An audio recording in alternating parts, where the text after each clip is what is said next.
Pyramid of bio mass, اس میں ہم لوگ گرافک ریپریزنٹیشن کرتے ہیں، گراف کے ذریعے ریپریزنٹ کرتے ہیں، اس کو سمجھنے کے لیے گراف بناتے ہیں آف بایو میس کا گراف بناتے ہیں اور چیک کرتے ہیں کہ ایک یونٹ ایریا کے اندر مختلف ٹرافک لیول کے اندر بایو میس کتنا ہے۔ یہ ساری باتیں ہم پچھلے ٹاپک کے اندر آلریڈی پڑھ چکے ہیں۔ ٹرافک لیول ہمارے پاس کیا ہوتا ہے؟ ان ٹرسٹریل ایکو سسٹم، ایسا ایکو سسٹم جو خشکی کے اوپر پایا جاتا ہے، جو سب سے زیادہ بایو میس ہے، لیونگ میٹر ہے، وہ پروڈیوسرز کے اندر پایا جاتا ہے۔ مطلب پروڈیوسر بہت زیادہ تعداد کے اندر ہوتے ہیں، اس لیے ان کا بایو میس بہت زیادہ ہوتا ہے۔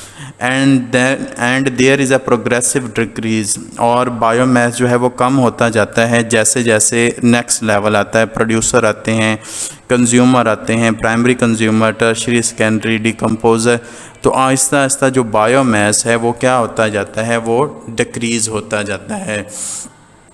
تو یہاں پر یہی بات لکھی ہوئی ہے کہ decreases in biomass from lower to higher trophic level, چھوٹے لیول میں زیادہ ہوتا ہے اور بڑے لیول کے اندر بایو میس کم ہوتا ہے۔ یہاں پر ایک گراف بنایا ہوا ہے، اس گراف کو جو ہے وہ ہم لوگ دیکھتے ہیں۔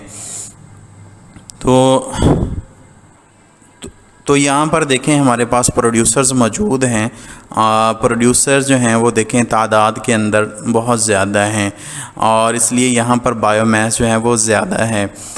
اس کے بعد ہمارے پاس کنزیومرز ہیں، وہ دیکھیں ان کے اندر تعداد کے اندر جو ہیں وہ کم ہے، پرائمری کنزیومر۔ اس کے بعد اگر ہم دیکھیں سیکنڈری کنزیومر تو وہ اس سے بھی کم ہے، تو بایو میس جو ہے وہ یہاں پر اور مزید کم ہو چکا ہے۔